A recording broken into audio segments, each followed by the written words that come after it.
नमस्ते। इस वक्त मेरे साथ सीतामढ़ी विधानसभा क्षेत्र से भाजपा के उम्मीदवार डॉक्टर मिथिलेश कुमार जी हैं। मिथिलेश कुमार जी पहली बार चुनाव लड़ रहे हैं और इनसे जानते हैं कि इनका अब तक का अनुभव कैसा रहा है और इनको क्या लग रहा है ये चुनाव जीतेंगे और जनता के मुद्दे क्या होंगे। ये बताइए मिथिलेश जी, कि क्या आप विजन लेकर के जनता के बीच जा रहे हैं? क्या सीतामढ़ी विधानसभा क्षेत्र जीतते हैं? बस एक ही विजन है कि जैसे माँ सीता पूरे विश्व के नारी के लिए रोल मॉडल है, जैसे गुजरात प्रांत भारत के सभी प्रांतों के विकास का रोल मॉडल है, वैसे सीतामढ़ी विधानसभा पूरे देश के विधानसभा का मॉडल विधानसभा होगा। मॉडल विधानसभा का मतलब सर्वांगीण विकास, स्वास्थ्य का सुविधा, शिक्षा का सुविधा, रास्ता का सुविधा, किसानों का सुविधा, तमाम प्रकार की सुविधाओं से लैस और आध्यात्मिक चिंतन के दृष्टिकोण से जैसे आतताइयों के विनाश के लिए माँ दुर्गा विभिन्न स्वरूपों में अवतरण लेती है, वैसे रावण के अत्याचार के विरुद्ध प्रकृति ने सीतामढ़ी के भूमि को सीता का उद्भव स्थल चुना और माँ सीता जन्म ली।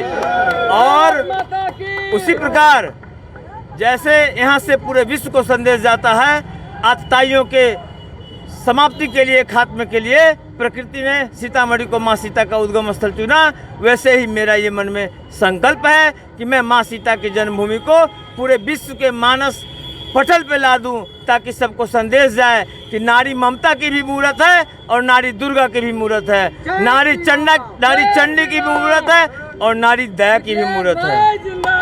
ये बताइए मुझे कि इतने साल तक आपका शासन रहा है, इतने साल तक बीजेपी की सरकार रही है जी, इतने साल तक बीजेपी की सरकार रही है, सीतामढ़ी में भी रही है, गठबंधन में रही है, आपके प्रदेश में और देश में भी सरकार रही है। यहाँ की जो एक सबसे बड़ी समस्या है ओवरब्रिज की समस्या, उससे क्या लगता है आपको कि निजात मिलना चाहिए था?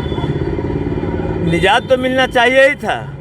अब किन परिस्थितियों में बना उस पर मैं नहीं जाना चाहूँगा, भूतकाल तो बीत गया, परंतु मैं इतना कह सकता हूँ कि मुझे सर्टिफिकेट मिलने के डेट से 1 साल के अंदर में ओवर चालू नज़र आएगा। ये आप दावा कर रहे हैं? दावा नहीं कर रहे हैं, मुझे आत्मविश्वास है और मैं उसके लिए प्रयत्न करूँगा और मैं उसको धरातल पर उतार कर दिखाऊँगा। ये बताइए कि आपको अचानक से टिकट मिला है, आप नए उम्मीदवार हैं, जनता कितना भरोसा कर रही है आपके ऊपर? फिर से बोलिए, प्रश्न नहीं सुना। आप नए उम्मीदवार हैं, भाजपा के टिकट पे पहली बार चुनाव लड़ रहे हैं, जनता कितना भरोसा करेगी आप पे? जनता तो इतना भरोसा कर रही है कार्यकर्ता होने के नाते। जो कार्यकर्ता 30 साल से एक ही दल के अंदर, एक ही सिद्धांत के अंदर चलता हो, जिस कार्यकर्ता को 2003 में विधानसभा चुनाव लड़ने का आश्वासन मिला हो, वो कार्यकर्ता, आजकल तो लोग टिकट नहीं मिलने पर दल बदलते हैं, ये कार्यकर्ता जांचा परखा खड़ा है। भारतीय जनता पार्टी ने ये समझा है और अचानक से टिकट नहीं मिलता है। 30 वर्षों के तपस्या का ये परिणाम है कि भारतीय जनता पार्टी ने कार्यकर्ता को अवसर दिया चुनाव लड़ने का। चूँकि भारतीय जनता पार्टी कार्यकर्ता आधारित पार्टी है और कार्यकर्ता को टिकट देती है और कार्यकर्ता के भरोसे देती है। भारतीय जनता पार्टी का कार्यकर्ता जब चुनाव लड़ता है तो उम्मीदवार चुनाव नहीं लड़ता है, एक एक कार्यकर्ता चुनाव लड़ता है। इस भरोसे के साथ भारतीय जनता पार्टी ने दिया है।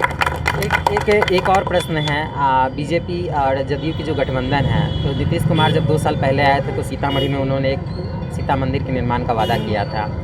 आज 2 साल होने को है, कुछ नहीं हुआ, क्या लगता है आपको? इसीलिए नीतीश कुमार और सुशील मोदी जी ने देखा कि ऐसे व्यक्ति को उतार दूं जो उस वादा को पूरा करा दे, इसलिए मुझे उतारा गया कि नीतीश कुमार के वादों को मैं धरातल पर उतार दूं।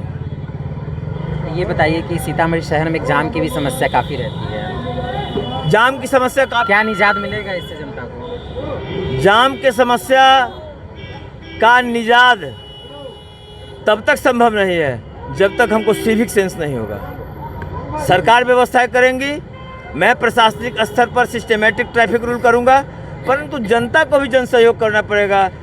लेफ्ट साइड चलना है तो लेफ्ट साइड में चलें, राइट साइड से आना है राइट साइड से आएँ। लोग धरफड़ी में लेफ्ट राइट आमने सामने कर देते हैं। तो सवाल जैसे है कि काम की अधिकताओं से आदमी परेशान नहीं होता है, काम की अनियमितताओं से परेशान होता है। तो यहाँ पुराने 200 साल पहले का शहर बसा हुआ है, लोगों का घर है, जो रास्ते हैं, जनसंख्या बढ़ा है, स्वाभाविक है क्राउड बढ़ेगा, उसके लिए बाईपास वगैरह भी बनाया गया है। परंतु मैं तमाम जनता से आग्रह करूँगा कि सरकारी व्यवस्था दुरुस्त करना मेरा काम और सिस्टमेटिक होकर चलना आपका काम। तो कोई कारण नहीं बचता है कि निजात नहीं मिलेगा। अब क्या मुद्दे लेकर के जनता के बीच वोट मांगने जा रहे हैं? जनता के बीच में यही मुद्दा लेके जा रहा हूँ कि सरकारी जितनी भी लाभकारी योजनाएं हैं केंद्र और राज्य सरकार की, उससे जनता वंचित रह जाती है।